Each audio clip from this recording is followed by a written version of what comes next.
할렐루야.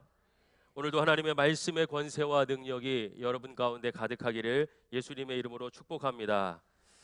우리 교회는 계속해서 고린도전서를 함께 읽어 나가고 있습니다. 사랑하는 여러분, 성경의 역사는 부흥의 역사입니다.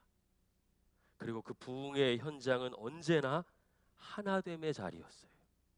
성경의 역사는 부흥의 역사고, 부흥의 역사는 곧 하나됨의 역사였습니다. 그러나 반대로 죄의 역사는 무엇입니까? 죄의 역사는 갈라지고 찢어지고 시기하고 질투하고 나누어지는 분열의 역사였어요. 부흥의 역사와 분열의 역사가 큰 차이를 가지고 있습니다. 하나님은요, 우리가 예수 안에서 하나 되는 것을 기뻐하시는 줄로 믿습니다. 하나됨의 큰 은혜가 우리에게 임하기를 원하시는 줄로 믿습니다. 그러나 사단은, 여러분, 그 누구보다도 예수 안에서 하나 되는 것이 얼마나 놀라운 것인지를 알기에 방해하고 쓰러뜨리고 넘어뜨려는 괴계로 우리를 찾아오는 것입니다. 고린도 교회는요, 하나님의 은혜가 충만한 교회였습니다. 고린도전서 1장이 증언하고 있죠. 그리스도의 증거가 견고하게 되어 있었고, 여러분, 게다가 모든 은사까지도 부족함이 없는 교회였어요. 예수 안에서, 성령 안에서 하나 되지 않고서는 경험할 수 없는 은혜와 능력이 그들에게 가득 찼었습니다. 그런데 어느 날 교회 안에 다툼이 생긴 거예요. 부흥의 역사, 하나님의 하나됨의 역사를 뒤로 하고 나눠지고 아파하고 갈등하고 지적하고 판단하며 분쟁하는 분열의 역사로 넘어가기 시작했습니다. 그 다툼의 핵심은, 특별히 우리가 읽고 있는 고린도전서 1장부터 4장까지는요, 사람이에요. 사람. 내가 좋아하는, 선호하는 영적 리더별로 팔을 만들고 분쟁하기 시작합니다. 아볼로와 게바와 바울이 그렇게 하라고 시킨 적도 없고 서로 갈등한 적도 없어요.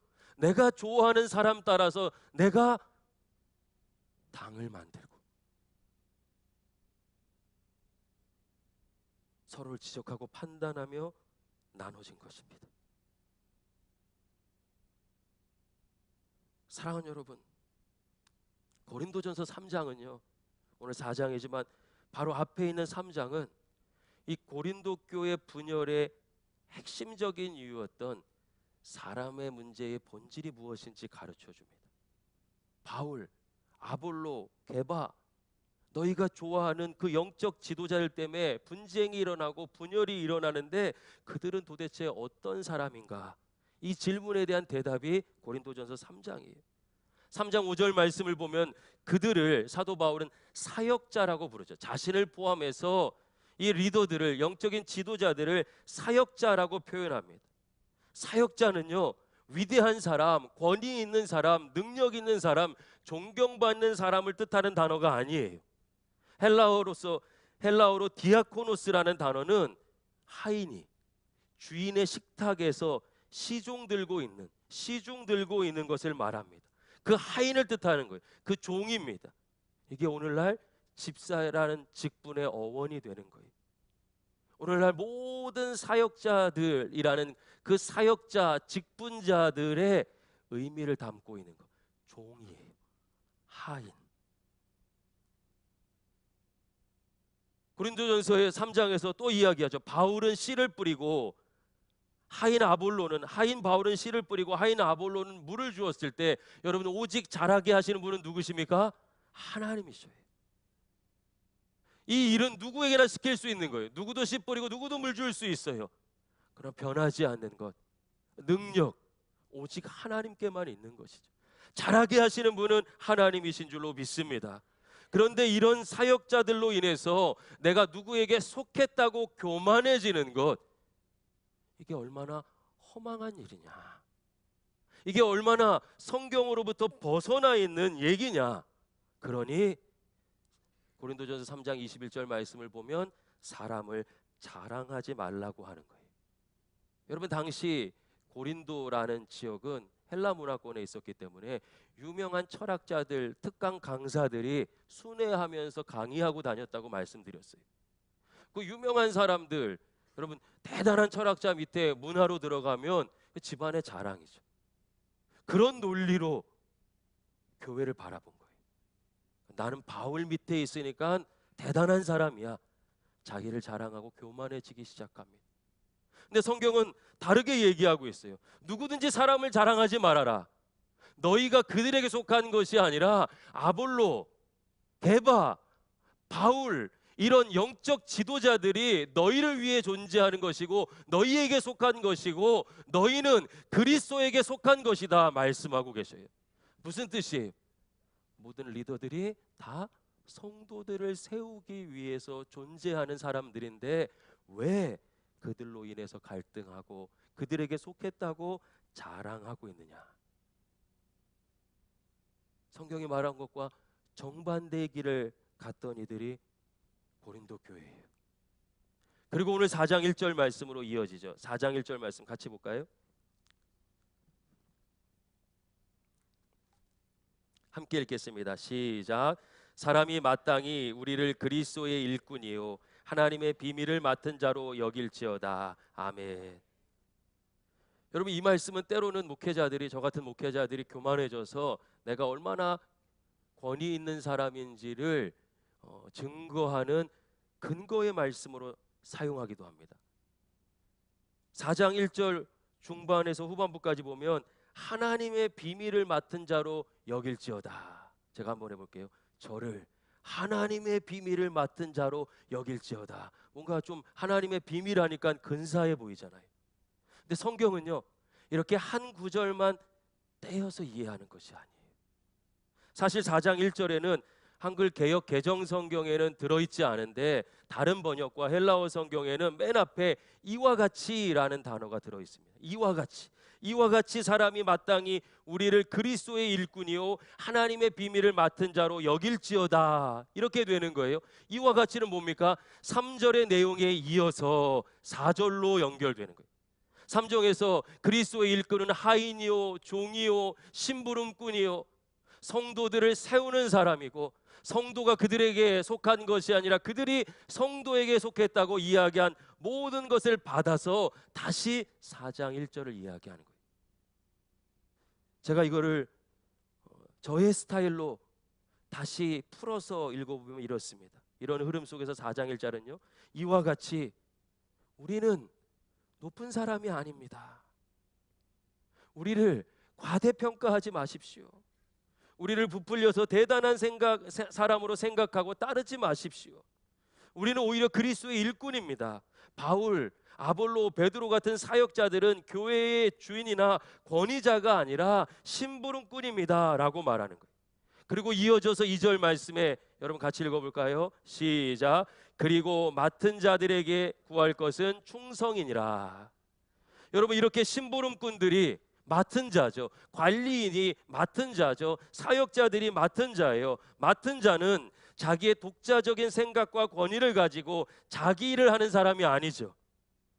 주인에게 충성하는 사람이에요. 주인의 계획, 주인의 뜻을 따라서 순종하는 사람이죠. 사도 바울은요 자신은 권위를 내비치는 사람이 아니라 나의 주인 되시는 하나님의 뜻과 계획에 따라서 여러분을 섬기고 있습니다. 여러분이 이것을 놓치게 되면 분열하게 되고 갈등하게 되고 하나님께서 예비하신 은혜도 놓치게 되고 섬김을 통해서 하나 되는 기적의 역사를 쏟아버리게 됩니다. 그러니 여러분 맡은 자에게 구할 것은 충성입니다라고 너무나도 안타까운 마음으로 전하고 있는 것이에요. 이것이 성경이 말하는 교회 안에 리더들, 목회자를 포함한 모든 직분자와 사역자들에 대한 위치예요. 이 말씀을 나를 향한 하나님의 말씀으로 받아서 가장 중요한 교회의 리더십을 섬김으로 하는 교회들이 있어요. 목회자부터 당회원부터 또 많은 리더들이 누구라 할 것 없이 앞장서서 자기를 내려놓고 섬기는 분들이 계셔요. 다 바쁘고 어렵고 힘든 가운데 섬기며 희생하고 사랑하는 그곳은요, 예수님 닮아가기 때문에 변화가 일어날 수밖에 없고, 그곳에 찾아올 수 있는 어떤 분쟁과 갈등도 넘어서게 되며 성경을 통해 증언되는 하나됨의 역사가 무엇인지 경험하게 되는 줄로 믿습니다. 여러분, 성경을 보면 출애굽한 이스라엘 공동체가 하나 되니까, 하나님의 법으로 하나 되니까, 하나님의 은혜로 하나 되니까 어떻게 됩니까? 요단이 갈라지고 그들을 가로막고 있는 최고의 장벽이었던 여리고성이 무너지는 것이에요. 이것이 하나됨의 역사입니다. 초대교회 성도들이 성령 안에서, 예수 안에서 하나 되니까 세상과 전혀 다른 방식으로 사는 것이, 나눠주고 섬기고 희생하고 돕고 또 섬기는데 그것이 부담과 아픔과 상처가 아니라 오히려 더 큰 풍성함이 되는 거예요. 은혜가 넘쳐나는 것이요. 예수님께서 세상을 이긴 것처럼 그 사랑으로, 섬김으로 하나 되어서 세상을 이긴 거예요. 할렐루야. 그런 교회들이 세상을 향해 거룩한 영향력을 발휘하며 하나님이 여전히 살아계심을 증언하고 있고, 한 사람 한 사람 참으로 의로운 하나님의 오른손에 붙들려서 은혜와 능력 가운데 살아가게 되는 거예요. 그러니까요, 이걸 우리보다 어쩌면 더 잘 알고 있는 사단은 방해할 수밖에 없어요. 영적 전쟁터인 우리 마음 가운데 시기하는 마음, 나누는 마음, 판단하는 마음, 지적하는 마음을 가득 채워서 결국 교회가 분쟁하고 분열되며 하나님의 하나님 되심을 잊어버리게 만드는 거예요. 사랑하는 여러분, 왜 문제가 크게 보일까요? 하나님과의 거리가 멀어졌기 때문에 그래요. 내가 능력 있기에 문제가 작아 보인 적은 없어요.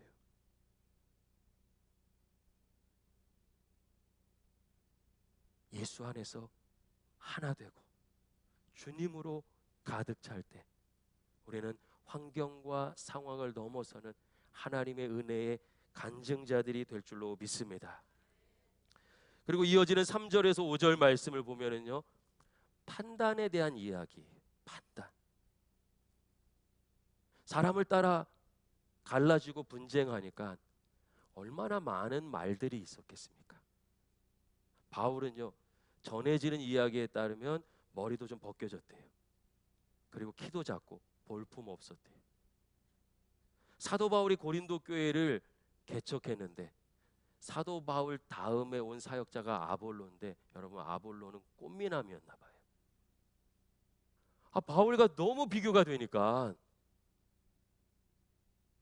내가 아볼로 선생님 좋아하는 건 문제가 없지만 그 좋아하는 것으로 다른 사람들을 정죄하고 판단하기 시작하는 것이죠. 3절 말씀 한번 볼까요? 같이 읽겠습니다. 시작. 너희에게나 다른 사람에게나 판단받는 것이 내게는 매우 작은 일이라 나도 나를 판단하지 아니하노니. 아멘. 여러분, 사실 바울, 아볼로, 게바 이 영적 지도자들을 좋아하고 따르는 것은 문제가 아니죠. 문제는 뭡니까? 바울파는 바울을 높이고 바울파에 속한 사람들만 대단하게 보고 다른 파는 깎아내리는 거예요. 다른 사람을 좋아하는 것을 인정하지 않는 것이죠. 말씀드린 것처럼 우리 아볼로 선생님 얼마나 멋져? 그런데 바울은 말도 못하고 얼마나 못났나 서로 비난하고 깎아내리기 시작한 것이죠. 여러분, 부풀려서 칭찬하고 따르는 것도 문제지만 다른 사람을 심판하고 판단하는 것 역시 교회를 흔드는 큰 문제였습니다. 교회 안에도 이런 비난과 평가의 말들이 얼마나 많습니까? 사실 우리 마음은 그렇지 않은데 내가 연약해지고 아파지고 문제가 있다 보니까 나를 보호하기 위해서도 때로는 합리화하기 위해서 문제가 다른 데 있어야 돼요. 다른 사람이 문제여야 돼요. 그래서 그 사람을 힐난하게도 되고 판단하고 정죄하게 되는 거예요. 3절 말씀을 보면 사실 바울은 지금까지 엄청나게 판단받고 정죄받고 평가받고 비난받았던 거예요. 얼마나 아팠겠습니까? 그런데 기록된 하나님의 말씀을 의지하면서 이겨내는 본을 고린도 교회 성도들에게 보여주고 있는 것이죠. 그는요, 분명한 성경의 기준을 제시합니다. 제가 정리해 보면 이래요. 자신은 그리스도의 일꾼이니 고린도 교회 성도들이 판단한다고 흔들리는 것이 아니다. 나를 판단하실 분은 오직 하나님이시다. 여러분, 이 말씀도요, 이 전체적인 문맥 속에서 이해하지 않으면 저 같은 목회자들이 큰 잘못을 저지르고, 나를 사람의 시선이나 평가, 세상의 법으로 판단하지 마십시오, 나는 오직 하나님만이 판단하실 것입니다 라고 오용하기도 해요. 이건 그런 내용이 아니에요. 사도 바울이 나 지금 다른 사람 판단하지도 않고 나를 무조건 옳다고 하는 것도 아니다. 어떤 판단도 우리 주님보다 앞서지 말자.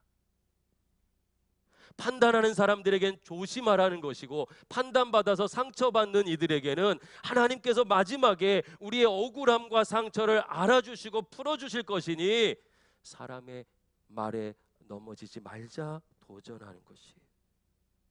주께서 오시는 마지막 날 하나님께서 판단하실 것이죠.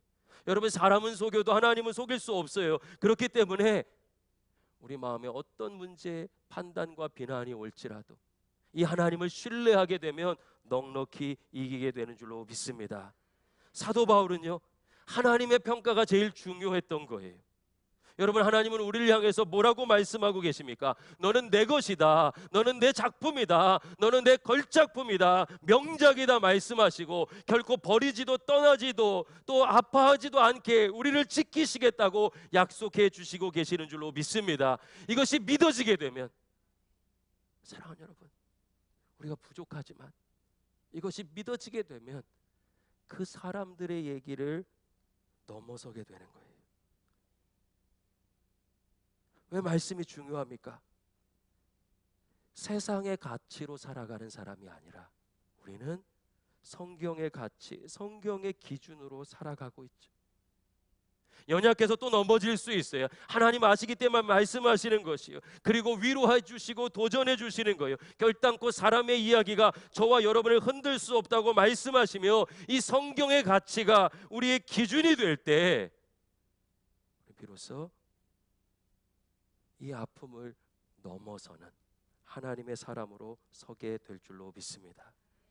여러분, 하나님께서 그 상처를 풀어주실 거예요. 하나님께서 여러분의 억울함을 알고 계셔요. 그러니 하나님을 신뢰하십시오. 하나님께서 마지막 그날의 잘잘못을 가르쳐 주실 것이, 우리의 마음의 깊은 곳을 아시는 그분께서 말씀해 주시고 판단해 주실 것이요, 그러니 상처 입고 있다면 새 힘을 얻으며 하나님의 위로를 경험해야 하고, 오늘 누군가 지적하고 판단하고 있다면 사랑하는 여러분, 두렵고 떨리는 마음으로 하나님 앞에 서서 회개하는 아름다운 공동체가 될 수 있기를 소망합니다. 저도 한 교회의 목사로 때로는 부풀려진 칭찬이나 또는 비난을 받기도 합니다. 목회자여도요, 욕먹고 비난당할 때는 억울하고, 오해를 당할 때는 아프고, 그리고 용기를 잃어 숨고 싶습니다. 포기하고 싶어요. 때로는 목회를 그만둬야 되나라는 정말 말도 안 되는 생각까지 들기도 합니다. 그러나 여러분, 분명한 것은 예수님 다시 오실 때까지 이 지상의 교회에는 칭찬과 비난이 계속 있을 거예요. 우리의 연약함 때문에, 뭐가 나빠서가 아니라 우리의 연약함 때문에 이곳엔 칭찬도 있고 비난도 있고 판단도 있고 정죄도 있을 거예요. 그런데 저를 비롯한 우리 모두가 오늘 이 하나님의 말씀을 붙잡고 교만과 열등의식이라는 상처와 피해의식이라는 웅덩이를 빠져나가게 된다면 하나님 얼마나 기뻐하시고 우리에게는 얼마나 큰 기쁨이 될까요? 감사로 받고 성장의 기회로 삼는 것이죠. 사도 바울은 지금 이 얘기를 하고 있습니다. 갈라지고 아파하고 판단하고 지적하고 나누어지고 있는 고린도 교회를 향해서, 여러분, 지적하는 것이 아니라 자신이 그것을 견뎌내는 삶의 모습을 그대로 보여주면서 본을 보여주고 있어요. 왜요? 섬김과 희생이, 예수님 닮은 이 모습만이 우리를 변화시킬 수 있고 우리의 아픔을 이겨낼 수 있고 예수 안에 하나 되는 하나님의 영광을 볼 수 있기 때문인 줄로 믿습니다. 저는 이 고린도전서 4장을 쓰면서요, 사도 바울이 울고 있다고 생각해요. 지금 눈물로 이 편지를 쓰고 있는 거예요. 왜 눈물로 쓰고 있습니까? 쓰면서 지나온 날을 돌아보니까 수없이 많이 받았던 그 화살들, 그 아픔들이 생각나서 울고 있는 거예요. 그 비난과 오해들, 사람들이 알지 못하는 그 상처들 때문에 울고 있어요. 동시에 사람은 상처를 주었으나 위로해 주시는 하나님으로 인해서 눈물을 흘리고 있는 것이죠. 감사하고 감격하면서 위로를 받으며 눈물을 흘리고 있고, 또한 이것을 모른 채 갈라져 가고 있는 고린도 교회 성도들을 보면서 너무 안타까워서, 너무 아파서, 괴로워서, 불쌍해서 안타까운 마음으로 눈물을 흘리며 이들을 보고 오늘 고린도전서 4장을 기록하고 있는 것이에요. 사랑하는 여러분, 이제 말씀을 마무리하겠습니다. 고린도전서는 이렇게 보면 예수 안에 하나 되는 진정한 능력의 공동체를 위한 하나님의 영적인 백신 같은 책인 것 같아요. 참 많은 사람들의 상처와 부족한 모습을 보여줌으로써 우린 같은 실수를 반복하지 않고 하나님의 은혜를 누릴 수 있도록 도와주는 반면교사 같아요. 지금 당장 은혜 받고 싶고 내가 원하는 말씀 듣고 싶은 우리를 향해서 진리의 길을 가르쳐주며 하나님의 말씀 가운데 있을 때, 기록된 말씀을 떠나지 않을 때, 기록된 말씀 안에서 살아갈 때 비로소 하나님의 능력으로 이길 수 있다고 가르쳐 주시는 말씀 같아요. 이 시대에도 여전히 예수 안에서 하나 될 때 문제를 이기고 세상을 이기고 세상이 감당할 수 없는 사람이 되며 가정과 일터와 교회 그리고 열방을 향해서 하나님 살아계심을 증언하는 믿음의 사람이 될 줄로 믿습니다. 그러니 새로운 한 주, 사람의 이야기에 넘어지지 말고 다시 기록된 하나님의 말씀을 붙잡고 하나님의 마음을 깨달아 더욱 예수 안에 하나 되어 큰 은혜로 살아가는 간증의 공동체, 사랑의 공동체, 또 이 중에서 먼저 이 말씀을 받은 누군가가 섬김으로써 기적을 일으켜내는 섬김과 사랑의 공동체가 바로 우리 신세계교회가 될 수 있기를 예수님의 이름으로 간절히 축원합니다. 기도하겠습니다.